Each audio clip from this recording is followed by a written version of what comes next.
we are recording this meeting and I will upload it afterwards for whoever wants to view it after. Okay. All right. So today we're doing lab 4, which has to do with this cart and pulley system. And we are going to apply Newton's second law to do this. So before we talked about the actual setup of the lab, let's go through the pre-lab, because when we do the actual setup, we have to go through the physics. So it'd be a good idea to do the physics first, and then we can look at the actual lab later.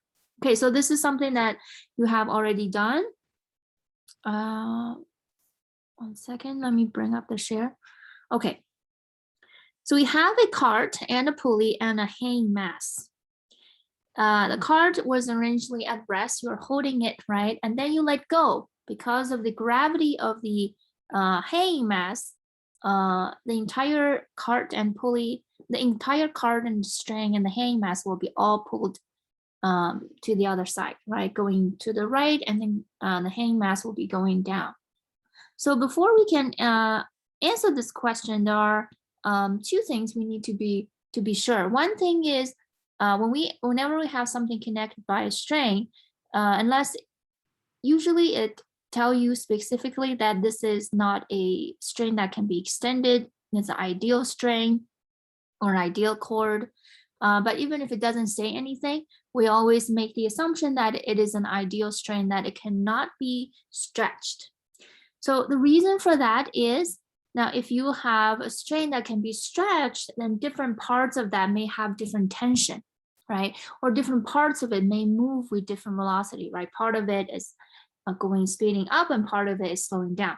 But if we have the assumption of an ideal non-extensible string or a cord, then we can make sure that, first of all, the tension is everywhere inside. So if there is a tension pulling on the cart, it is the exact same tension pulling on the hanging mass. Everywhere inside a rope has the same tension. That is one thing. Okay, so it is the same tension everywhere. The second thing is, do you think the hanging mass and the cart, do they move with the same velocity, or yes or no? Do they have the same velocity? Let's say yes. Yes, because they are moving together. So they must have the same velocity. And do they have the same acceleration? Yes. The answer is also yes. They all have the same acceleration. Again, they're moving together.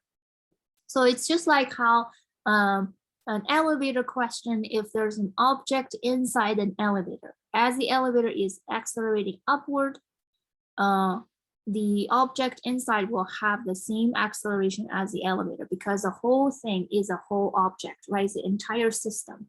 So even if the problem doesn't tell you explicitly, let's say you are standing inside the elevator and tell you the elevator is accelerating with 0.2 meters per second square. So you know that you standing inside the elevator would have the same exact acceleration, because the whole thing is, you can view it as entire system. Okay, so in this case, because the cart and the hanging mass and the string are all connected, the whole system will have the same velocity and will have the same acceleration.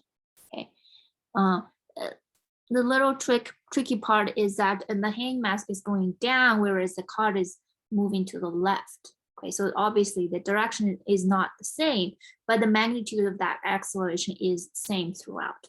Okay, so that is 2 pre-assumptions that we need to make in order for us to answer this question. Okay, so we know that they all have the same acceleration. The first question is asking us, so what is this acceleration? That is the first question, and we can answer that by the kinematics quantity it gave us, right? Tell us, well, the cart is released from the rest, so that tell us for the cart, the initial velocity is 0. because it is released from rest. Final speed toward the end of the track, final, is 20.8 centimeters per second. Since eventually we wanted to calculate the tension, and if you wanted to represent it using Newtons, you need to represent everything using the SI units, the standard units. So you might want to change this to meters per second. So it's 20.8 times 10 to the negative 2. Okay, so that's meters per second. The final velocity, we also know. The distance the car travels is 58 centimeters, which is 0.58 meters. So that we also know. So we know that it's moving with a constant acceleration, and we want to find out what is that acceleration. For constant acceleration, we have 3 equations, right? One is this. One is this equation. And the last equation is not an independent equation. It can be obtained by the 2 previous equations, and that looks like this.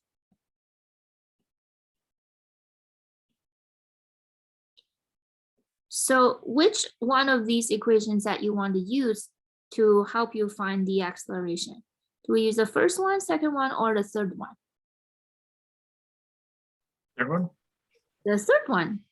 Yeah, and because we can see that we don't have any information about the time, but we do have all the other information, so we want to find acceleration. So you could have combined equation 1 and 2 together to help you find the acceleration. At the same time, you also find time, but it might be easier to simply work around time, just get your acceleration directly. So I would choose the third equation, and you have all these quantities. This is 20.8, and initial is 0. Acceleration is what you wanted to solve for, and final position minus initial position is simply the total distance, so you can put that in there as well. So you will be able to solve, so this is meters per second squared. You will be able to solve for acceleration with a unit of meters per second squared. Okay, so that's the first part. So this is purely kinematics, something we have did in our previous chapter. The second question is asking about, okay, what is the acceleration of the hanging mass? Well, with that pre-assumption, we know the acceleration of the mass is the same acceleration of the cart. So you have already solved for that as well. Third equation is what about the tension in the strain? So let's look at the 2 objects. What we know is the hanging mass is 10 grams. So it seems like to find the tension, we need to do a free body diagram on the mass, right? So if you look at the mass, let's draw the free body diagram. We isolate the object, so we isolate the mass, and look at all the other possible forces that could be acting on it, right? Gravity is the only long-range force we are going to deal with in this semester, and gravity does not require contact. So you can simply write gravity here. F of gravity is mass times the gravitational acceleration, little g, 9.8 meters per second squared. So you may have done this in your lecture, or it may come up real soon in the next few classes. Okay, so all the other objects needs to be in contact with the mass. Since tension is the only one, the rope is the only other object is touching the mass. So the one other force is the tension. So there are just 2 forces acting on the object that we're interested in, right? So we know this object is 10 grams. Again, that is 10 times 10 to the negative 3 kilograms. Because we want the standard units to find the force in the units of newtons. Okay, so let's apply Newton's second law.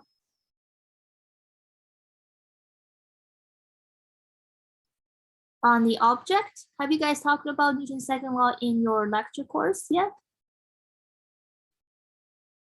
Yes. And All right. Actually. what is Newton's second law, please? Ooh. Oh, F net equals ma.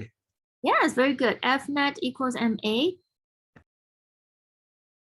The total force or the net force acting on an object is equal to the mass of this object times the acceleration of this object. And okay, let's apply it. So the object is the mass. We already know the mass. Acceleration, we also know the acceleration. We just solved it in the previous question. And the net force is the addition of all the forces. Here we have two forces. Let's add them up. So how do you want to write the net force with a tension and gravity combined? How should we write it? So how do we expand the left-hand side?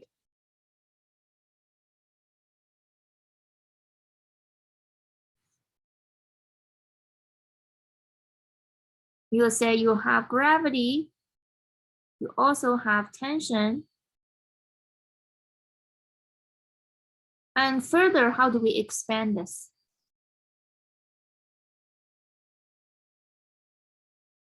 Mg and then plus t. Or Yeah. I did minus t though. Okay, very good question. You see, notice here, when we say adding up all the forces, we are adding them up as vectors. So it is perfectly fine to do a plus sign here because you're adding up vectors. But now you have to take their direction into consideration. You use negative t. That's correct. Because the tension is in the opposite direction of your gravity, right? So when you think about when you get rid of the vector signs, you have to take that into consideration. So it's minus whatever tension is, whatever the strength of that force is. So before we can decide, okay, which one is positive, which one is negative, we should decide a positive direction, okay? So in this case, if we define downward to be our positive direction, gravity is pointing downward. That's why I write positive mg for gravity, right? Tension is upward. That's why I write minus t for tension. And acceleration is also downward because the whole system is accelerating downward, right? So that's why acceleration, whatever you got in the previous step, is a positive value as well. So it's also positive.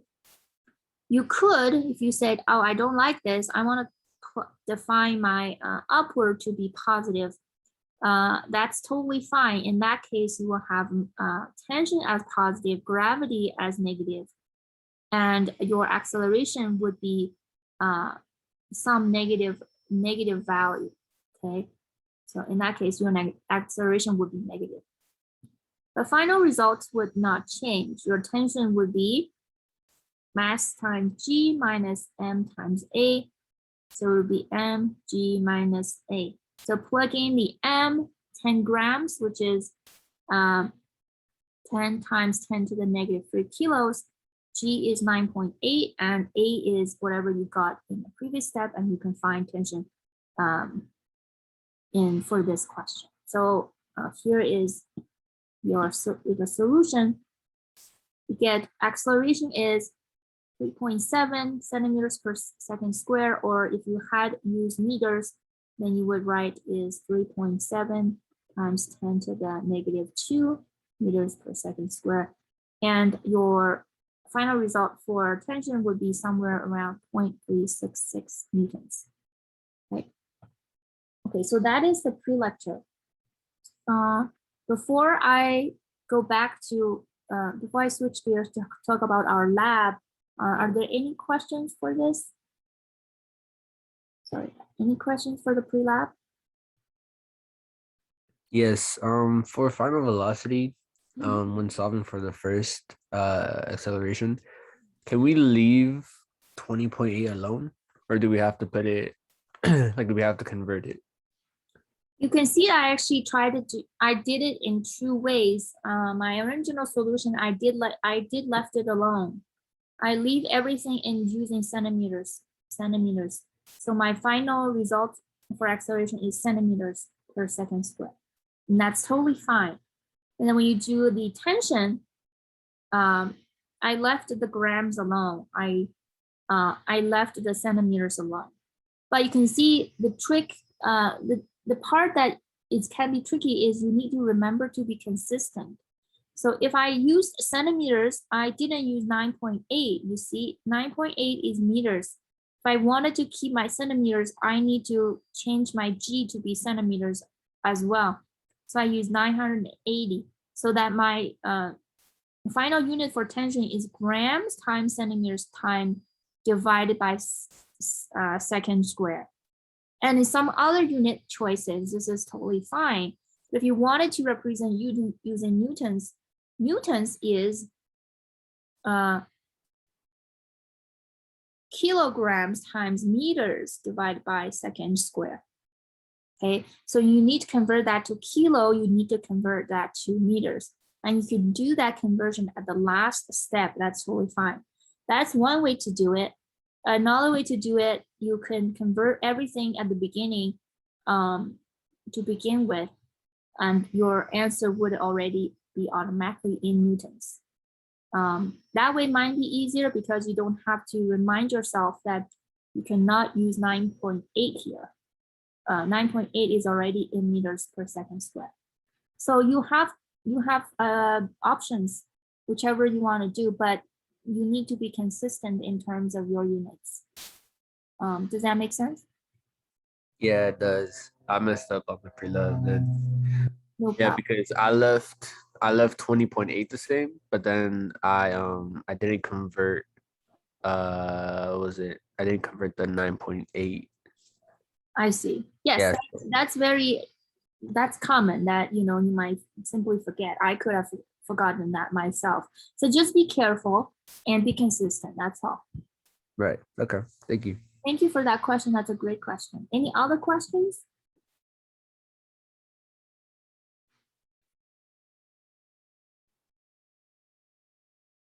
Let's look at today's lab. We're looking at this lab investigate Newton's second law.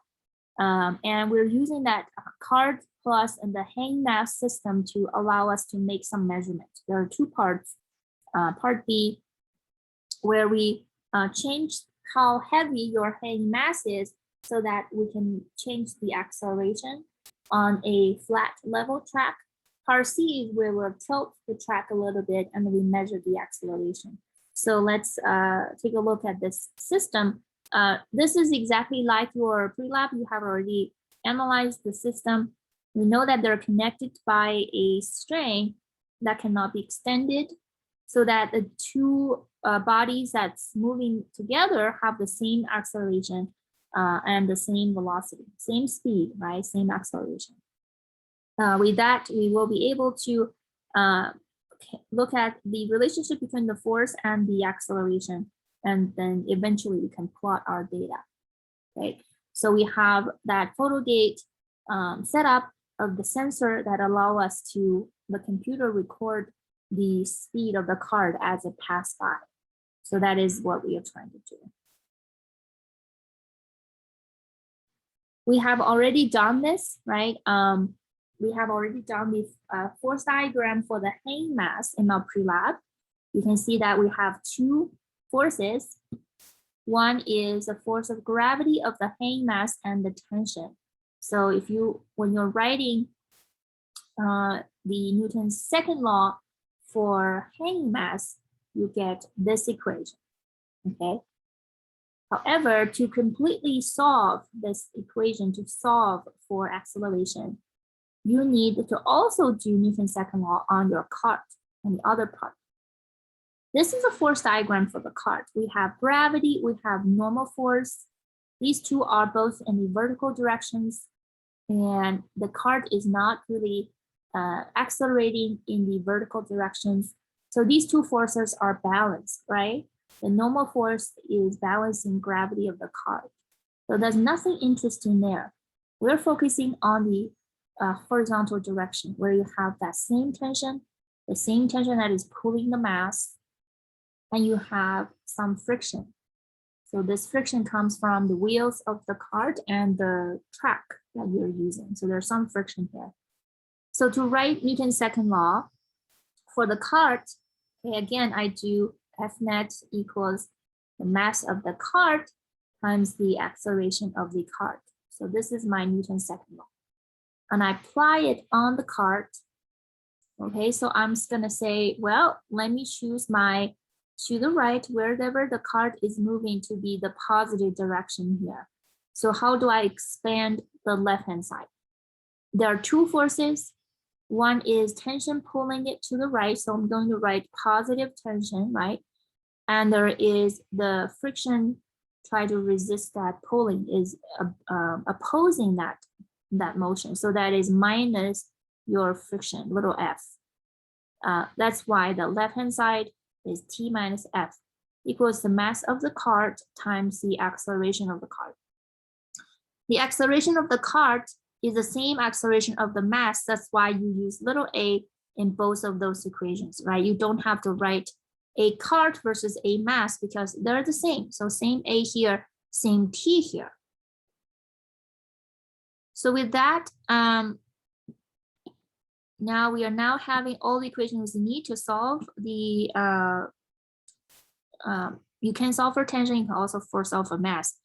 So one math trick we did is you can simply add up your two equations because in this case, when you add them up, you can see the minus t and the plus t cancel out. And then you get mg on your left-hand side. Okay, so mg minus little f is equal to capital M plus little m times the acceleration. So you can see that if I move my friction to the other side, I have mg little mg is equal to capital M plus little m times the acceleration plus the frictional force. Okay, so that is the equation we're going to try to plot. What we are plotting is we are keeping we're moving part of the mass from the cart to the hanging mass. So the hanging mass gets heavier and heavier, and our cart gets lighter and lighter. So you can see by doing that, every time you let the system go, it's going to have a different acceleration. So you can record different a series different a, right? So if you were to plot the acceleration versus the weight of the hanging mass, you're going to get a straight line. So is that clear? Is this mass equation clear? What kind of a curve that you should be getting? Yes, that makes sense. Okay, so you could get a straight line, and the slope of that line, will be your m plus little m, and the intercept will be your friction. We'll look at the graph a little bit later. So, but okay, so that is what we're trying to do. And part B is so part A is your lab. You do some preliminary recording, but we're not really actually taking data. Part B is where we're actually taking data. We are doing that, what I just talked about, making the hanging mass heavier and your cart a little bit lighter, and then run six different trials. So your cart, the cart has just the cart by itself with a rod, and then they put a 500 grams of weight on it, and they put a few different little weights on it that total of 30 grams. So let me show you the video of where they did it in your lab. Okay, 1 second.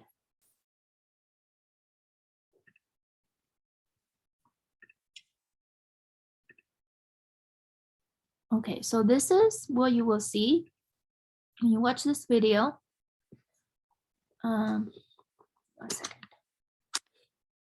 So you need to record the weight, the mass of the car with the rod connect to it. and it's already showing here. You can see, you can read it. Okay, 300 and another 10 and then another 3 or 2.9. So that's like, that's 10 plus 300 plus 10 plus 2.9. So that would be the total mass for the car. The total mass of the system And they added that 500 grams to the car. remains constant, as we will And always they take also a added a few small grams onto it, and the total of that is 30 grams. Okay.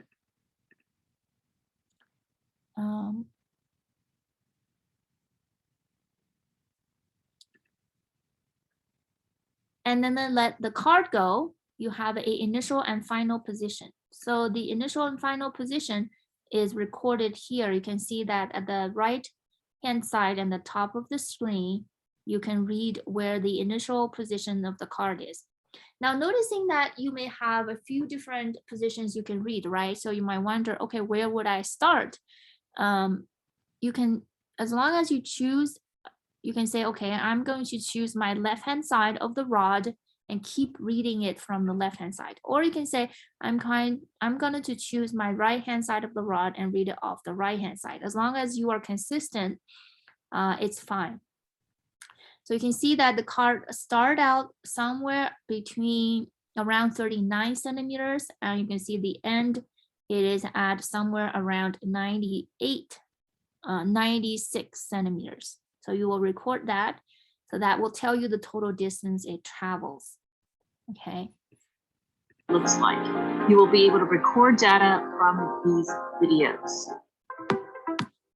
And here is where they start to change the mass.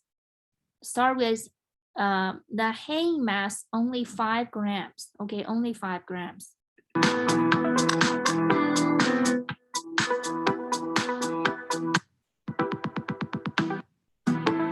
B, here we have one blocking and a total effective thickness of 0.8. This is the first data where it kind of slowed down, so we'll toss out that data point. Here is our 5 gram. So the 5 grams, when the hanging mass only has 5 grams, the velocity of the cart at the end of the track is 8.0 centimeter per second. So that is your velocity. And then they added 1 more gram. So they have the hook, 10 which grams. is the hook itself. This is the 10. You can see that they are always taking the weight from the cart and add it to the hook. That's where the mass is coming from. So which that means that when you go back to, let me show you, give me 1 second. So let's bring us back to our data sheet. Okay. Great.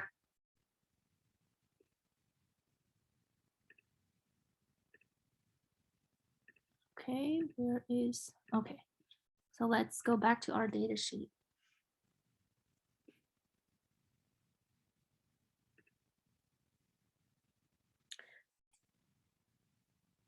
All right, so you have already recorded this, the starting position and the end position, and you get the total distance. And this is the main data. So the main data shows, you can see the hanging mass is every time you have an increment of 5 grams. So I start with 5 grams, and I put 1 more here, it becomes 10. I put 1 more here, it becomes 12, 15, 1 more here until it goes to 30. So as your hanging mass is increasing every 5 grams, the total mass of the cart will be decreasing 5 grams because the total of the masses of the entire system was kept constant in this case. Okay, so whatever your total mass that you started out with, as this is increasing every 5, this will be decreasing 5 every time. Okay, all right, so that is your the masses. And you can see your acceleration is calculated by velocity square over 2d. Where does that come from? That's coming from the pre-lab, right? 2a x final minus x initial. Initial velocity is 0. The distance is d. So v final is 2a times d. Acceleration can be calculated by the velocity squared. Velocity is measured by the photo gate. Velocity squared over 2 times the distance it traveled. So that you can find out as well. And noticing that eventually we wanted to plot the weight, but we have the mass. We need to do the conversion of getting the weight by multiply the mass by the little g, 9.8 meters per second squared. Now here you have two choices. You can keep it simply as centimeters per second squared. Now in that case, I wanted to remind you, you should use g as 9.980 centimeters per second squared to put the weight in. If you had converted everything to kilos, convert everything to centimeters to meters, then you can use 9.8. Okay, so that's up to you which one you want to do. I think it's easier to convert just the g instead of converting everything else. So that is what we do in part B, and you will record your data and then you will graph it. So any questions about the data recording so far? I have a question. Yeah. So then for that last column, we would do the hanging mass. Mhm. We will multiply the hanging mass by, let's say, 980 centimeters squared, or Yes. per second squared. Yes. Oh, okay. Thank you. So this one would be 5 times 980. Right. Okay. Okay, so this is your graph. So you're plotting. What you measure is you measure acceleration. You did not measure acceleration directly, but you measured acceleration indirectly from getting the velocity and getting the distance. So that's what you measured. And you also measured your mass, right? Mass times g. That is from your experiment. And then you're going to plot it. So this is kind of like y is equal to kx plus b, right? This equation. So in this case, the x is your acceleration, the y is your overall mass, and you can see your slope. So here, the slope is m plus little m is your slope. And the intercept is b, y-intercept is b, is your friction. So now if you read your data, you see this shows your Newton's second law is true because when you plot this data, it's clear it is a linear relationship. So from that data, you can read your slope, which is, and the slope is a constant slope. Why? Because you had kept the cart and your mass with the total mass constant. You only change the mass distribution. You only take one mass and put it here, but the total mass is still constant. So the capital M plus little m is a constant. That's why you read a constant slope, right? And you should also be able to figure out how much your friction is, how strong your friction is. So that's what you do. Now, since you guys have already practiced drawing graphs with hand, for this, you can do it with your computer. You can plot it using Excel. Then it will be able to give you the fit automatically. Okay, so that saves you some time.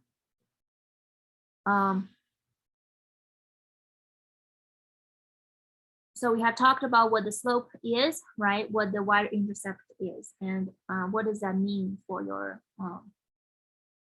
so read these from your graphs, and the slope gives you the total mass, the intercept gives you the friction. Now part C is you're going to tilt the track. It's now at an angle, right? And then you do the same thing. In our lecture, in my lecture class, we haven't talked about how to deal with things on the ramp yet, but we'll get there real soon. So you can see when things are on the ramp, the component, you can look at gravity having two components. So if this is a ramp and you have an object on it, the gravity is pointing directly downward. You can view gravity as having a component that is pushing into the ramp and having a component that is pulling the object along the ramp. So the effectiveness, the effect of the gravity is pushing into the ramp as well as dragging it down the ramp. So you can view gravity that way. So the component that is pulling down the ramp using geometry is mg times sine theta. So we'll talk more about this in the lecture course, and your own lecture will probably talk about it real soon if they haven't already. So you can see that when we're looking at Newton's second law and summing up all the forces in the direction of where the cart is accelerating, so you can see along still it's accelerating along the ramp. So we look at all the forces, we still have our tension, we still have our friction, but now we have one more component that is the component of gravity that is also trying to drag it down, which is mg sine theta. Okay, so that's why minus T minus F minus mg sine theta equals m times acceleration A. So everything else stayed the same. We just had it one more term. We just have one more term. Then do the same trick as you did before by adding these two equations together that allows you to cancel tension. And you can still get an equation that looks very similar to before. The only difference is now you have this extra term. Okay, so you know the rest will be plot the data. You should also get another straight line. So everything still stay the same by putting more masses onto your from the cart to the weight. And you record the position of how far the cart travels, just like you had before. The thing about your angle measurement, so this is something we do need from the video. So how do we, if you had to think about it, we have a level track. How do you make it be tilted? What would be the easiest way to make it tilt? What would you do?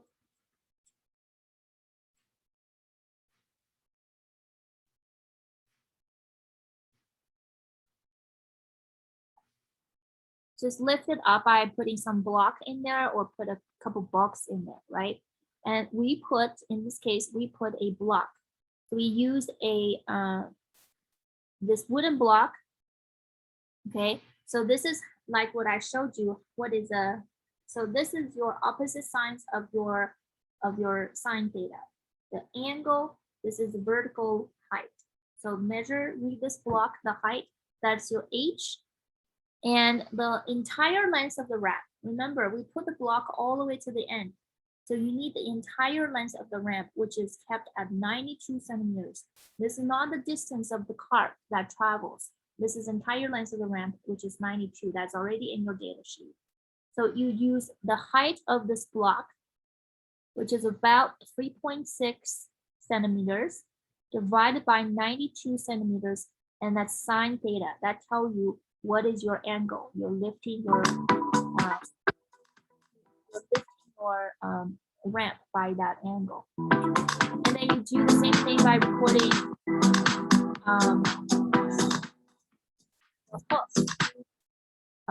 with 50 grams.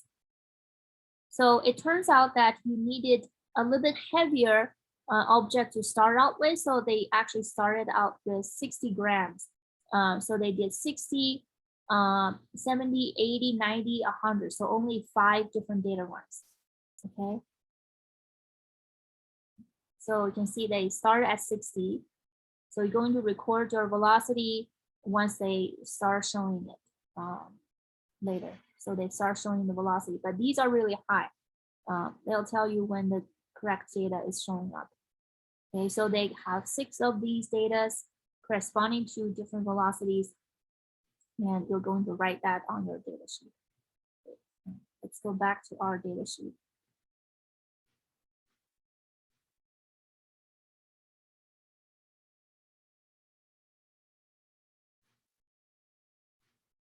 Okay, so this increased 10 every time, so this will be decreasing 10 every time. This is again measured by the computer, and the acceleration is again divided, velocity squared divided by 2d. And this is your y, okay? You instead of multiply m by 980, you need to do m minus big M times sine theta, but you have data for all of those and fill it in. So when you plot this, when you eventually plot this, you plot this as your y, this is your x, and your slope will be this, and your y-intercept will be f. Okay. So this will give you friction, and this will give you the total mass. Okay. So eventually you should have two graphs. Both of those should be a straight line. And you will be able to read the slope and the intercept from it. And the slope should equal to the total mass of the system. And you can see how far away we are off from our theoretical value with our experimental value. So this is pretty much the all to this lab.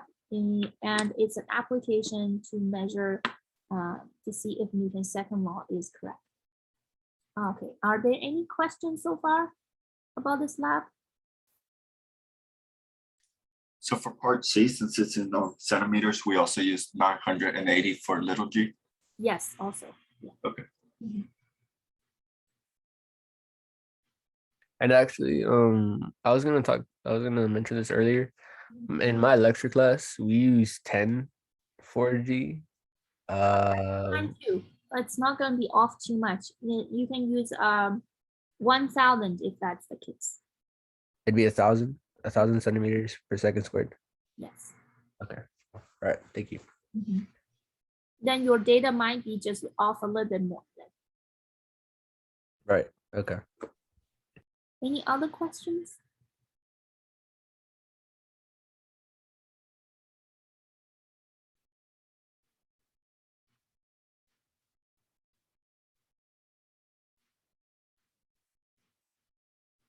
Okay. All right. So that'll be all for today. Thank you. Thank you very much. I'll see you guys either in our lectures or in my lecture or not. I'll see you next week. Okay. Bye. Just one question for the quiz today. Uh-huh. Just at any time today to start on it, basically. Yes, there's 30. It's a 30-minute quiz. You can choose whichever 30 minutes that you're going to be uninterrupted, and you will do it online. Okay, thank you. Yeah, because I have to go somewhere really quick, but I'll do it right after. Yeah, just Okay. yeah. So it is it's a and some of these are like essay. It's programmed as an essay question. Just type whatever you need to the answer. I'm just like for when it asks you, okay, what is a number, what is a reading, you simply just tell me what the reading is. Unless it asks you to show me the work or show the process, you just need to give the reading. Gotcha. Okay. Thank you. All right. Bye, everyone. Have a good day. Have a good day. Bye-bye. Bye-bye.